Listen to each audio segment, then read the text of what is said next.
The 1990s were a golden age for Scholastic book fairs, Saturday morning cartoons, and a time when entire elementary school hallways buzzed with the low-level thrill of kids swapping ghost stories and comparing the creepiest covers they could find.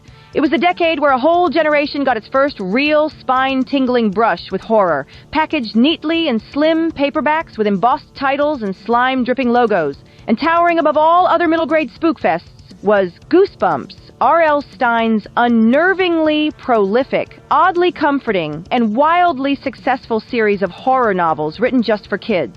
With their eerie illustrations, cliffhanger chapter endings, and campfire-worthy premises, these books didn't just catch fire, they defined a cultural moment. The phenomenon officially began in July of 1992 with the release of Welcome to Dead House, a book about a family moving to a town that's, well, not quite what it seems. That first story set the tone. Creepy, but not traumatizing, thrilling, but not grotesque, funny, without losing the chills.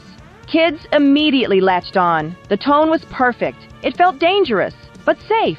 It was a ghost story with training wheels, the literary equivalent of sneaking a peek at a scary movie from behind the couch cushion. Behind the scenes was Robert Lawrence Stine, a former joke book and humor magazine editor who had already found some success writing teen horror novels.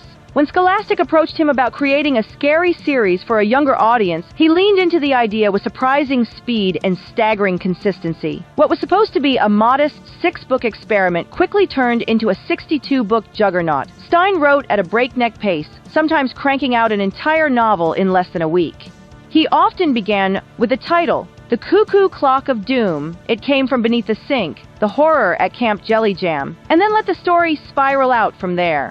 His formula, though simple, was brilliantly effective. Kids, in slightly off-kilter situations, odd or supernatural elements, fast pacing, and a twist ending that sent a final shiver up the spine.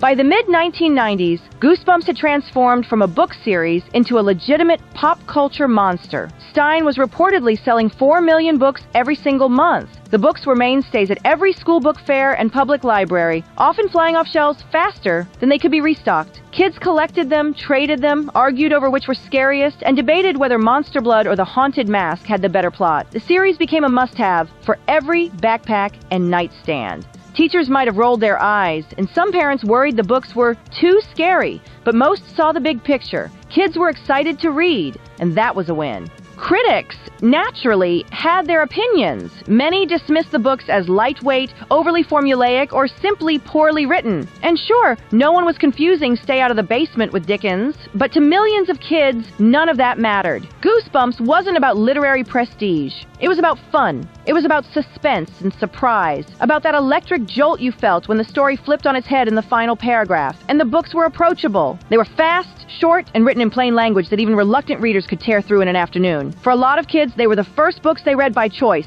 for pleasure, and the gateway to reading more.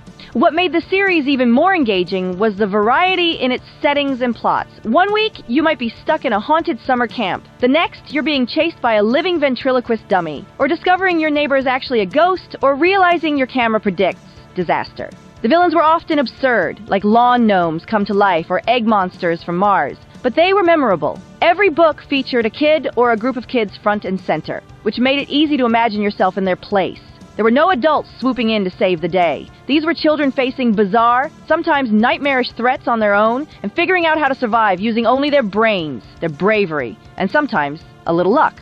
And then there were the endings. If there was one hallmark of the Goosebumps brand, it was the twist. Even if you could predict that something weird was going to happen, the way it unfolded was always designed to yank the rug out from under you. As a reader, you might have thought you had it all figured out until the last line flipped everything upside down. That was the magic. You didn't just read the story, you got played by it, and you loved it. By the time 1995 rolled around, it had become undeniably obvious that the Goosebumps book series alone couldn't contain the full extent of the franchise's popularity. Kids were devouring the books faster than Scholastic could print them, and RL Stine had become a household name. Naturally, television came calling. That year, Fox Kids made the move to bring Goosebumps to the screen with a live-action anthology series, adapting many of Stine's most memorable and beloved stories for a new format. The show was designed to replicate the eerie, offbeat charm of the books while giving young audiences a new way to experience the scares they already loved in print. The very first episode to air was The Haunted Mask, a two-part special that immediately set the tone for what the show was capable of when firing on all cylinders.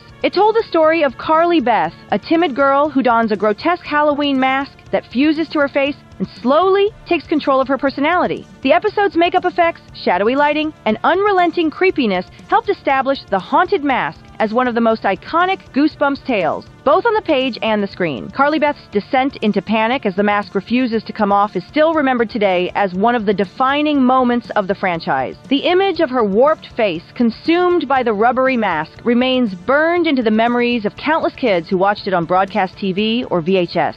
The show itself ran for 4 seasons, from 1995 through 1998, and like many other kid-focused productions of the era, it was filmed primarily in Canada. Ontario, in particular, played host to the series, with its suburban neighborhoods and wooded backdrops filling in perfectly for the vaguely American towns where most episodes took place. This kept production costs low, while giving the series a consistent visual identity that, while modest, was surprisingly effective. The use of real locations rather than elaborate studio sets helped maintain a certain groundedness, even when things got bizarre. Of course, the performances were a mixed bag. The acting ranged from passable to pretty cringeworthy, with many young performers delivering lines like they were reading them for the first time. But somehow, that became part of the charm. The low-budget effects, the melodramatic delivery, the spooky music cues. They all contributed to a tone that was unique to Goosebumps. It was scary enough to thrill, but never so intense it would send kids running from the room. Over the course of its run, the show delivered a fair mix of hits and misses. Episodes like The Werewolf of Fever Swamp, Welcome to Camp Nightmare, Stay Out of the Basement, and Night of the Living Dummy 2 are fondly remembered for capturing the strange, sometimes bleak tone of the books. Others, like Say Cheese and Die Again, struggled with pacing and tone, trying to cram too much story into too short a runtime. Still, even the weaker episodes offered a nostalgia-soaked viewing experience, complete with cheap jump scares and just enough weirdness to make them memorable. At its best, the show is capable of matching the books in mood and story. The Haunted Mask remains a standout for many fans, not just because it was the first episode, but because it truly got under your skin. Visually unsettling, emotionally resonant, and way more intense than most kids' TV dared to be. As the series progressed, its tone shifted. The first 2 seasons had a darker, moodier style, often playing up the psychological horror and tension of the source material. But after season 2, there was a noticeable move toward a more comedic, campy direction. Whether that was due to budget cuts, network notes, or parents complaining that the show was too frightening, the result was clear. Later episodes leaned into sillier costumes, lighter tone, and more formulaic plots. Still, the core of the show, its loyalty to the Goosebumps brand, remained intact. Episodes rarely strayed far from their source material, even if they had to trim or condense the story to fit into a 22-minute slot. And when they expanded to 2-parters, they often did justice to more complex stories, giving time for build-up and payoffs that single episodes just couldn't manage. Goosebumps mania wasn't limited to bookshelves or TV screens. It spread like a cultural virus through every corner of childhood media and merchandise. Goosebumps branded toys flooded toy store aisles. There were trading cards with slimy illustrations and eerie character stats. PC games and CD-ROMs allowed kids to survive their own Goosebumps adventures with click-and-point puzzles. There were t-shirts, school supplies, board games, and yes, even branded fruit snacks. Scholastic capitalized on the craze with spin-off book lines like Tales to Give You Goosebumps and Give Yourself Goosebumps, the latter a choose-your-own-adventure style series that let readers decide their path and often their gruesome fate. Then came Goosebumps Series 2000, a line pitched as darker and edgier, meant to give slightly older kids their next horror fix. At its peak, Goosebumps was a juggernaut. By the mid-1990s, it was responsible for nearly 15% of Scholastic's annual revenue. That's one book series carrying a publishing empire on its back. It wasn't just a fad. It was a full-blown cultural moment. Kids read the books, watched the show, traded the cards, wore the shirts, and compared plot twists at recess. Goosebumps wasn't just entertainment, it was a lifestyle. And for a generation of readers, it was their first real taste of the thrill of being scared, the fun of the unknown, and the power of stories that dared to be strange. But like all cultural phenomena born from a specific time and audience, the original run of Goosebumps eventually began to slow down. What had once dominated book fairs, topped bestseller lists, and flown off shelves at lightning speed, started to lose its grip on young readers by the tail end of the 1990s. The market changed, attention spans shifted, and new literary contenders entered the scene. One of the most notable was Animorphs, a grittier, serialized science fiction saga that leaned heavily into character development and cliffhangers. For many kids growing up in the late 90s, Animorphs offered something that Goosebumps didn't: an evolving narrative and a deeper emotional core. Meanwhile, the one-and-done nature of Goosebumps books, fun as it was, began to feel a little formulaic by comparison. The final entry in the original 62-book series, Monster Blood 4, was released in 1997. Unlike earlier entries, it landed without much fanfare. The magic was fading. Around the same time, the television adaptation also wound down. The final episodes of the Fox Kids series aired in 1998, quietly ending the show's run with more of a shrug than a send-off. No major finale, no grand resolution, just a quiet exit for a franchise that had once seemed unstoppable. But Goosebumps didn't disappear. It simply took on new forms. Rather than vanish, it adapted to a changing landscape. In a way, the brand became like one of its own monsters. Dormant maybe, but never truly gone. In the years since its original peak, the Goosebumps franchise has seen numerous reincarnations. There have been spin-off series, reissues, anthologies, and full-blown reboots aimed at both nostalgic adults and new young readers alike. In 2015, the first major film adaptation hit theaters with Jack Black portraying a fictionalized, slightly madcap version of RL Stine. The movie embraced a meta angle, treating the original book monsters, Slappy, the abominable snowman, the haunted mask, as if they had escaped from the pages of Stine's own manuscripts. It was a chaotic, effects-heavy romp that mashed together multiple stories into one cinematic blender. The sequel in 2018 took a similar approach, but lacked the charm and novelty of the first. Both films were commercially passable and introduced the brand to a new generation, but they were a far cry from the unsettling charm of the original stories. Then came the 2023 reboot series on Disney+.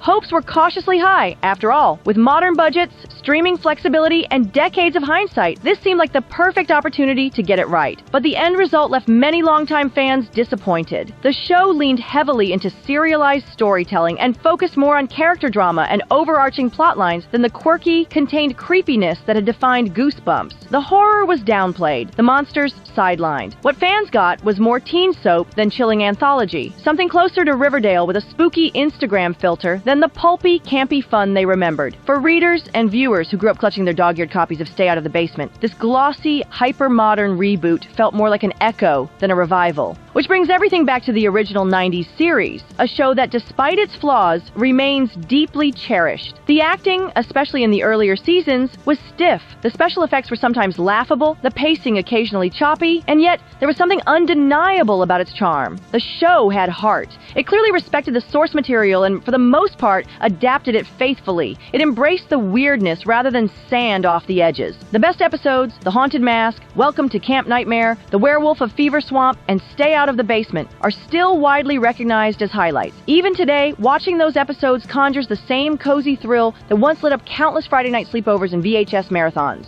The legacy of Goosebumps reaches far beyond its publishing numbers or TV ratings. It was more than just a best-selling brand. For many, it marked the first time reading felt like a genuine adventure. It was a gateway, not just into horror, but into books in general. It taught kids that stories could be thrilling, even a little dangerous, without being overwhelming or grotesque. RL Stine walked a careful tightrope between safe scares and real suspense, and in doing so, pulled off the rare feat of scaring kids just enough to make them want more. He showed them that fear could be fun. Today, the fans of Goosebumps are grown up, but the series hasn't lost its place in their hearts. They reread their favorites, pass them on to their own children, or stream old episodes in October as part of yearly Halloween traditions. Online, they rank the books, argue over whether the horror at Camp Jelly Jam was brilliant or baffling, and roast titles like Chicken Chicken with nostalgic glee. There's a whole subculture of people who, despite being decades removed from middle school, can still remember exactly how Say Cheese and Die ended, or can recite lines from The Girl Who Cried Monster by heart.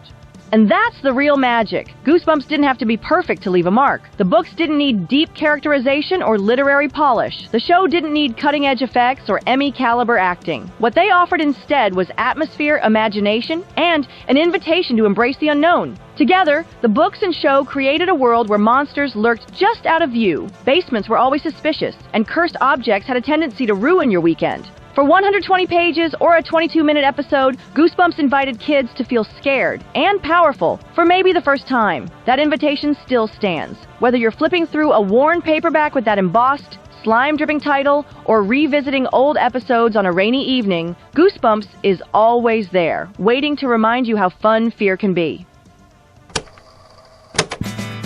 Come along, let's sing, where the joy will bring. Tune into the beat, feel the magic, it's true. Channel 199 X, we're here just for you, for you.